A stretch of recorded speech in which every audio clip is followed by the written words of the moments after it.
As if things weren't already bad enough, they were very soon to get a whole lot worse.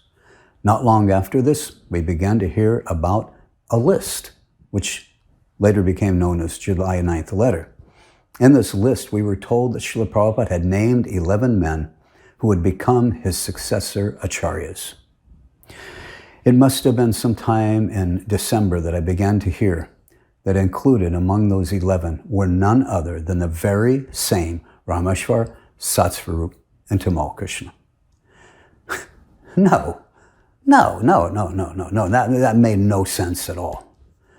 I knew with every fiber in my being that this was just totally wrong. There was no way that Srila Prabhupada could have appointed those very same men to become the next acharyas in our line. I was already struggling with what they had done.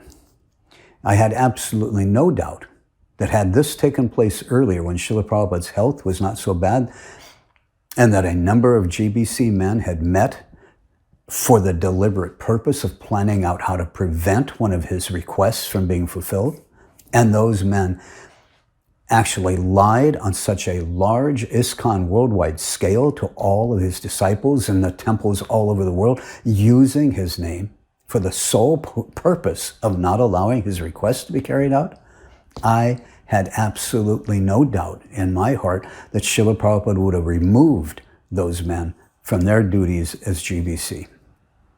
No organization can function with leaders like that. Their lying to us undercut all respect for the office of the GBC, all trust in them. It tarnished the ISKCON name. No organization can function like that.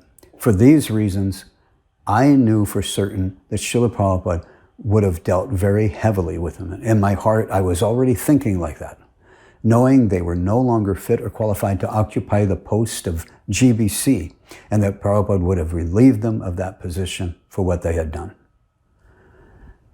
But now we're told that instead, Srila Prabhupada had actually selected those very same men to become the next acharyas on our disciplic line. This made absolutely no sense whatsoever to me. These men had just offended and they had just hurt Srila Prabhupada personally. How can I accept that Prabhupada chose them to be the next gurus, to be worshipped the same as Srila Prabhupada? They were now supposed to be worshipped on the same level as the Supreme Personality of Godhead, Lord Krishna. No, that is just all wrong. It was totally wrong. So many of my Godbrothers didn't know what these men had just done, or they just didn't understand how serious it was. From their point of view, they had accepted it as a fact that Srila Prabhupada had selected these men to become the next gurus. And so they took anyone who tried to say anything negative about them at all. They saw that person was the one who was wrong and fallen and envious. They saw those who spoke out against this as being the ones who were refusing to accept and follow what Srila Prabhupada had wanted. Those who spoke out, they were the fallen and envious devotees. And so no one would even hear what we had to say. And they refused to believe what we had told them. But I knew what these men had done. I knew that Srila Prabhupada could not have selected those men. I just knew he couldn't have done that. A few other devotees began to openly speak out, telling newer devotees not to accept these men, that none of them were qualified. Very swiftly, they were kicked out of the temple, kicked out of ISKCON. They were labeled as fallen for not accepting Prabhupada and envious offenders of the new gurus. This made it worse for me because I wanted to be an honest and truthful person.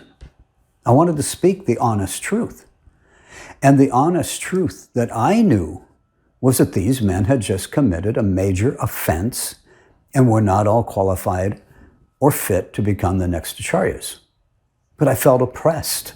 I wasn't able to speak up. If I did, then I would no longer be allowed to live in the association of devotees, no longer able to continue to engage in my services to Lord Gauranga and Srila Prabhupada. I did consider it, though. I did consider just going around telling everyone that Rameshwar, Tamal, Satsarup, and the others were all liars and they had offended and hurt Srila Prabhupada. That thought crossed my mind because I wanted to be honest and truthful. But I knew if I did, I would be kicked out of the temple. The only reason I didn't was because I knew I could no longer live without the association of devotees. I would have nothing left to live for. My life would come to an end. And inside, I just felt that Srila Prabhupada wanted me to stay. He wanted me to continue doing my service. But how? How could I just go on as if there was nothing wrong? And how was I to go and not being able to say anything, not to be able to speak the truth, the honest truth? That's what really, one of the things that really bothered me. And none of this was making sense. Nothing was making sense anymore. At that time, I could only think that there were just two possible scenarios. It's the only thing I could think of. And one was that Srila Prabhupada didn't know that these men were not qualified. That he just didn't know that they were capable of disobeying him and capable of taking such offensive actions against him. Srila Prabhupada just didn't know. And so he made a very huge blunder and mistakenly had chosen men who were not at all qualified. The only other scenario that I could think of at that time was that the whole GBC had turned against Srila Prabhupada and were just lying to all of us. That they knew that Srila Prabhupada had never selected these men, but they just lied to us and told us that he had. But neither of those scenarios were acceptable to me. Yet at the time, those are the only two I could think of. I just couldn't think of any other possibility.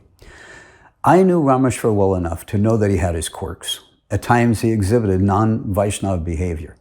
Although it was several years earlier, I also had become aware of Tamal's aggressive desire to want to take over ISKCON. To know more about this, I've made an ancillary note, Tamal's plan to take over ISKCON. You can watch that separately if you'd like. Besides, it was obvious to many of us that these devotees lacked the qualifications at the time. I wasn't aware of it at the time. But on April 22nd, 1977, Tamal was speaking with Srila Prabhupada, and Tamal told Srila Prabhupada that he knew that he, Tamal, was not qualified to be guru. And he told Srila Prabhupada that he had assessed all of Srila Prabhupada's disciples and that none of us were. He told this directly to Srila Prabhupada. And Srila Prabhupada agreed with that assessment. In the chronological timeline section, I actually start out the chronological timeline section with that recording. That was Tamal's own assessment of himself and all of Srila Prabhupada's disciples, and Srila Prabhupada didn't protest and reject that assessment. He didn't tell Tamal that he was wrong. He didn't say, oh, you're just being envious, Tamal. No, he agreed with that assessment. And this took place just 1 month before the May 28th meeting and less than 2.5 months before the July 9th letter was written. Our assessment of these men, our assessment that these men weren't fit or qualified had nothing to do with us being envious, any more than Tamal's assessment or Prabhupada's agreeing with his assessment was made out of enviousness. It was based on knowledge and realization. Of course, I didn't know about that conversation at the time in 1978, but I did know that these men were just not qualified. And I couldn't accept the scenario that Srila Prabhupada had actually selected these men. I couldn't accept that Srila Prabhupada had made such a huge blunder and that he had lacked the knowledge and ability to perceive that these men were not yet qualified. Yet an insignificant and rank-and-file devotee like I could perceive that they were not yet qualified. How am I supposed to accept that Srila Prabhupada wasn't able to do that? So no, I simply couldn't accept that Prabhupada had selected those men to become guru. Yet that's what the GBC is telling us. Because I knew that I knew what these men had just done. And therefore, for me to accept what the GBC was telling us, then if I accepted what the GBC was telling us, then it would force me to accept that Prabhupada had made a huge blunder and accepted men who were not qualified. I just couldn't accept that. I couldn't accept that Srila Prabhupada had made such a blunder. But the only other scenario I could think of at the time was that the whole GBC had turned against Prabhupada and were lying to us. Even though that would seem to be the most obvious case due to the fact that I had just found out that these same men had just lied to us over Srila Prabhupada's personal request, it would seem easy to just accept that this was just another of their lies. But really, to me, that also didn't make sense. Despite Rameshwar's foolishness and thinking that he had to prevent Srila Prabhupada's request from being known and fulfilled, I also knew that he was a very sincere devotee. And in all other ways, he was sold out to serving Srila Prabhupada. All of these men were sold out to serving Srila Prabhupada, despite their sometimes bad decisions and actions. I just couldn't accept that all 24 members of the GBC could have knowingly turned against Srila Prabhupada and told us that just 11 of them were to become gurus, when they knew Srila Prabhupada never said that. As I kept saying, though, and want to emphasize that at that time, the problem for me was those were the only two scenarios I could think of. And neither one made any sense or was acceptable at all. I was stuck. I couldn't accept what the GBC was telling us because I couldn't accept Prabhupada made such a blunder. But then, where did this leave me? Nowhere. And that's how I felt. I felt lost. All I could see was a black future, and there was no answers for what I should do. I had always been a logically driven person. Even at the time, I was designing digital control logic, circuitry, TTL, transistor to transistor logic with OR gates, NOR gates, AND/OR gates, and JK flip-flops and all that. So, it was working with logic, but it was digital logic. But I've always been a logically driven person. And so I always dealt with things in a logical and deductive manner.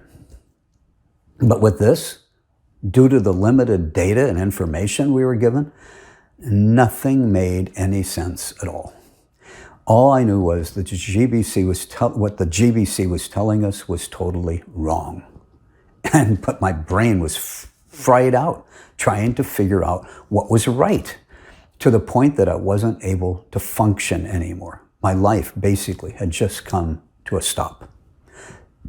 During this time, we didn't have any access to any evidences or information to determine anything on our own. The GBC never gave any explicit quote or quotes from Srila Prabhupada where he clearly and without doubt ordered these men to become actual gurus.